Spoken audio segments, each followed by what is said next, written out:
Artificial intelligence is transforming education at lightning speed, but are you ready for what it means for safeguarding and compliance? With the 2025 updates to keeping children safe in education, school leaders now face brand new digital expectations. I'm here with Brendan O'Keefe, school leader in both safeguarding and digital strategy. In this session of the National College podcast, we'll cut through the jargon and give you clear, practical guidance on how to stay compliant, ethical, and student-centered in AI-driven worlds. Brendan, thank you so much for joining us today. So, AI is reshaping education rapidly. Why is safeguarding such a critical part of that conversation right now? I think so. Safeguarding is always a critical part of the conversation for schools. And I think this is going to be no different.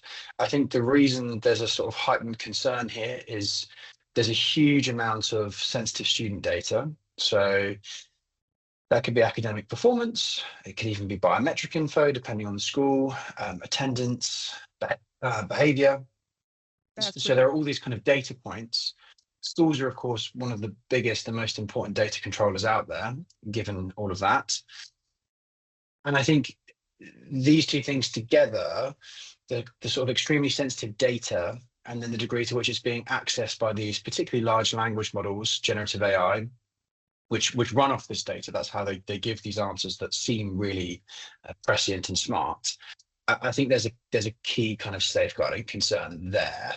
So I think there are lots of different pieces where this interacts with education, but the data side, I think, is a big one. I think schools are particularly concerned about data and safeguarding pupil data, especially sensitive data. Sensitive data is a massive one. And outside of that, beyond that, what other new risks does AI introduce for keeping children safe? And how should schools start to address those?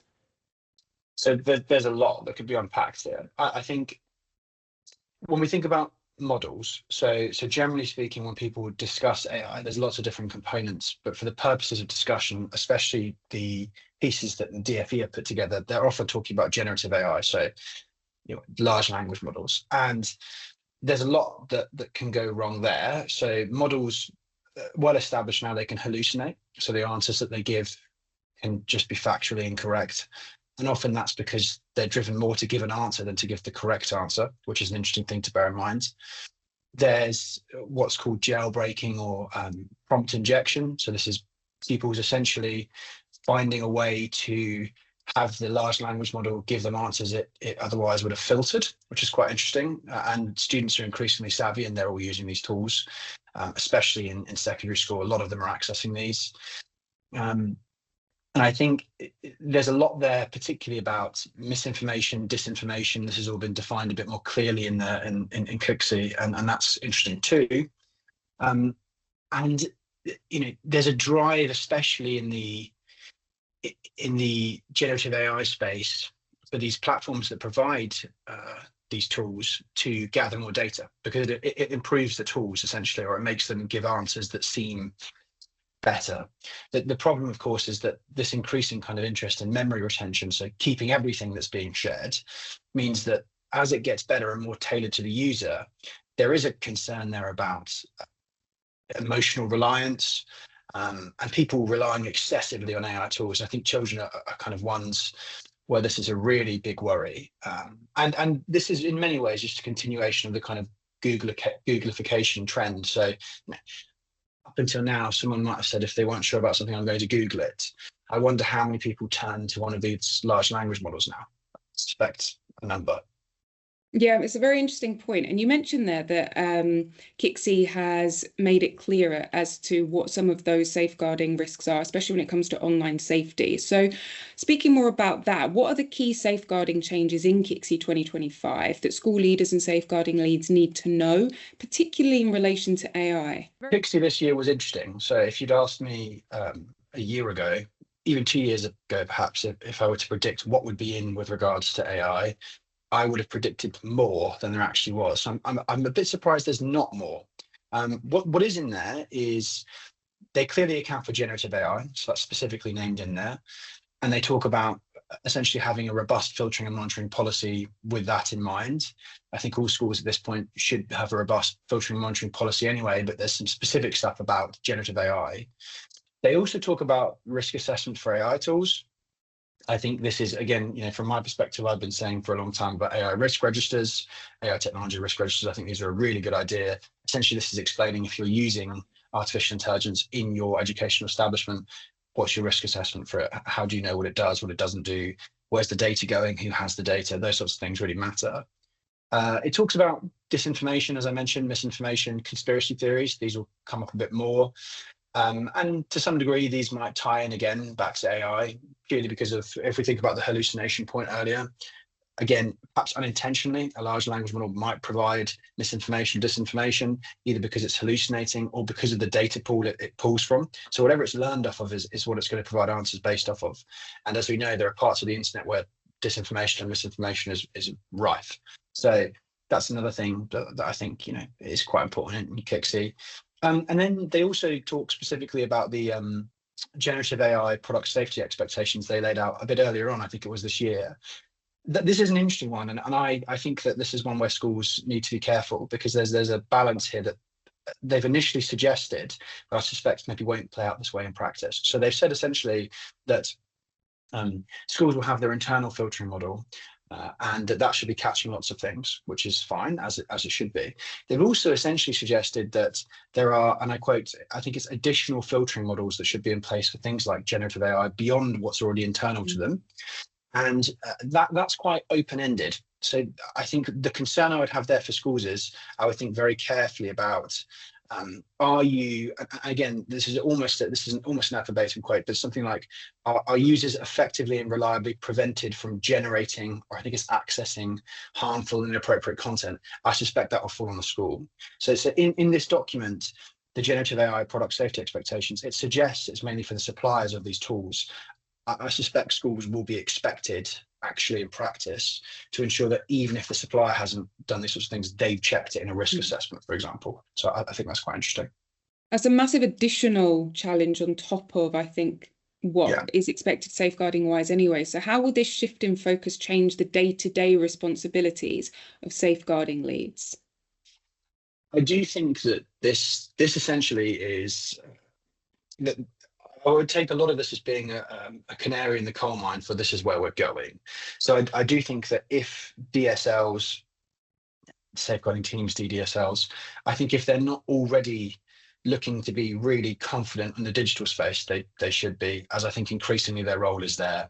So when it comes to, for example, the filtering and monitoring, I think that's increasingly pertinent. I think essentially they're suggesting that your filtering and monitoring is going to just be really, I mean, initially this was more about people searching for things online and that being blocked in a way that was proactive, and then people tracking what's been blocked and looking for patterns. But when you get to the level of something that's again, much vaster, generative AI in particular, I think this comes down to safeguarding these actually understanding technology. So I suspect, one of the things that's going to be a real shift for safeguarding teams, leadership teams, is training, the training they're going to have to offer. And then I don't just mean, to their staff, I mean to parents as well. I think the expectation will fall on schools to run parent workshops so they understand this. And as we know, safeguarding doesn't stop at school.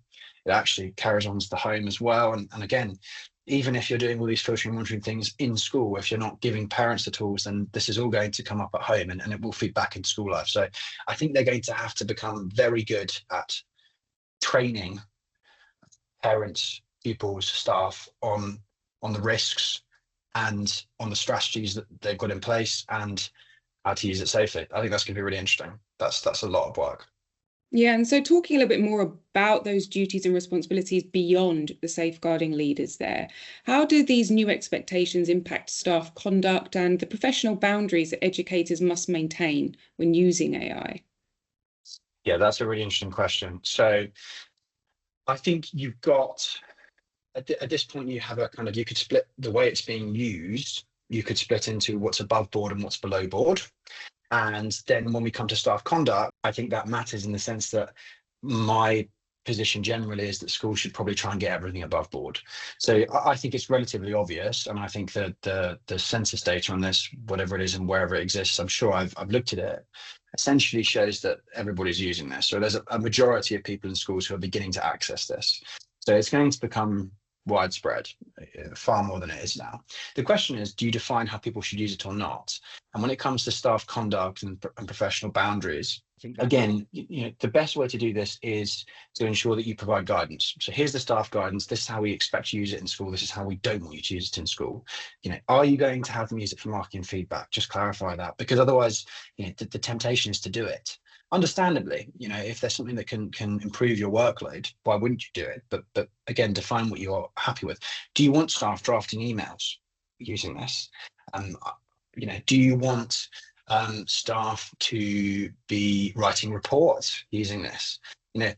Are you okay for it to proof reports? These are areas that schools need to define. So I think staff conduct, professional boundaries, that's one where schools should define it proactively, preemptively. Otherwise, it will be defined for them. Yeah.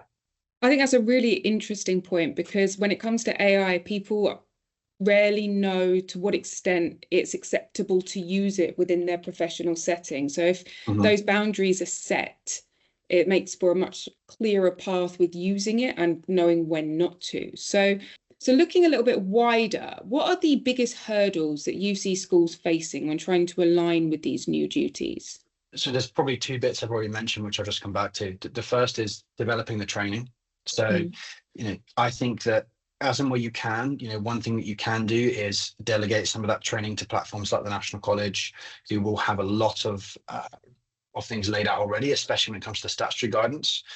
So you could be a bit smarter there with the workload, but the training model side is going to be tricky. Actually developing a model to train staff, pupils, parents, the time there, and actually knowing the content yourself well enough to then deliver it to other people, I think will be challenging.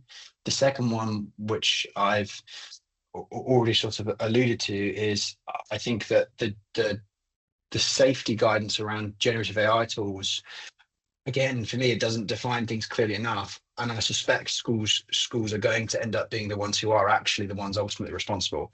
So I think that's another area where it's going to be tough to implement, because if you do it specifically just to the statutory guidance and don't go beyond, I think you'll find yourself left short in a year, 2 years. So I think a lot of this is going to be a case of reading what the guidance says and saying, right, and what can we expect maybe required in a year, because I think it will be. And I think this guidance is not as far as it should go. You're looking ahead. I think that's a massive key. It's moving so fast. I think a lot of the time, the guidance that comes out, by the time it's reached us, it was already perhaps a day late. And so when it comes to building confidence, I think one of the things here is that we're looking at not just banning AI and saying, no, this is a safeguarding risk, cannot be used in schools. So how can we potentially create that balance in building confidence in navigating AI responsibly while still meeting the massive safeguarding requirements? So I definitely think that the kind of unintended consequences of banning things entirely, I think schools probably shouldn't be banning these technologies entirely. I think partly because the two key groups being staff and pupils. I think if you ban them for either set, there's a disservice there in some sense, because they're going to use them. It's just a case of where, and this is a kind of tale as old as time when it comes to schools, is it better to prevent them using a technology that could be risky, or is it better to teach them how to use the technology safely because they're going to use it elsewhere? And ultimately, I think schools often rightly fall on the second option, and there's no difference here, for example. The key part here is, again, and I speak about this a fair amount, but this idea of developing a coherent digital strategy, actually building out your plan, stating what you're going to do over the course of the year. That includes those training programs I've mentioned, making sure you leverage, platforms like the National College that are going to do a lot of that heavy lifting for you from the statutory training perspective. I think all of that is prudent. So definitely not banning the technologies, because they're going to use them anyway, and our duty is to ensure that they are tooled up for the world they're going into, and this is clearly going to be a part of the world they're going into. The pace at which it's moving, the way it's already integrated into the workplace, we should be preparing them for that. So I think a coherent digital strategy is the place to start on that. So just to finish up then, you've mentioned a lot of really important aspects and offered some really great advice. If you could pinpoint one main piece of advice for leaders to future-proof safeguarding in the age of AI, what would that be? Great question. I think something like there's a good phrase for this, something like human in the loop governance. I think that would be where I would go with this. So this is a bit more international. So it's not the DfE, but the US Department for Education said something this year, which I liked, which was this idea that AI in education can only grow at the speed of trust, which is an interesting idea. So essentially, the one piece of advice I would give for sort of future-proofing things is to think about human in the loop governance. To what degree are you putting in place accountability mechanisms for all of these technologies you're going to try to integrate? And again, the key part is where's the human in it? So at what point do you actually have somebody, a human being, as a part of the process predefined, not kind of accidentally stumbling upon it, say, I'm going to review this now and see if this is accurate. I think that would be massive. So the one sentence I would have everybody thinking about is human in the loop governance. Wherever you're deploying this, where is the human in the loop governance? That's brilliant. Thank you, Brendan, ever so much for joining us today to talk about this essential topic. Pleasure. Nice to chat. And thank you to our listeners. If you're not yet a member of the National College, now's the perfect time to join thousands of schools across the country, accessing expert-led professional development, compliance management, people development, and now teacher and leader AI, all in one place. Visit nationalcollege.com to learn more.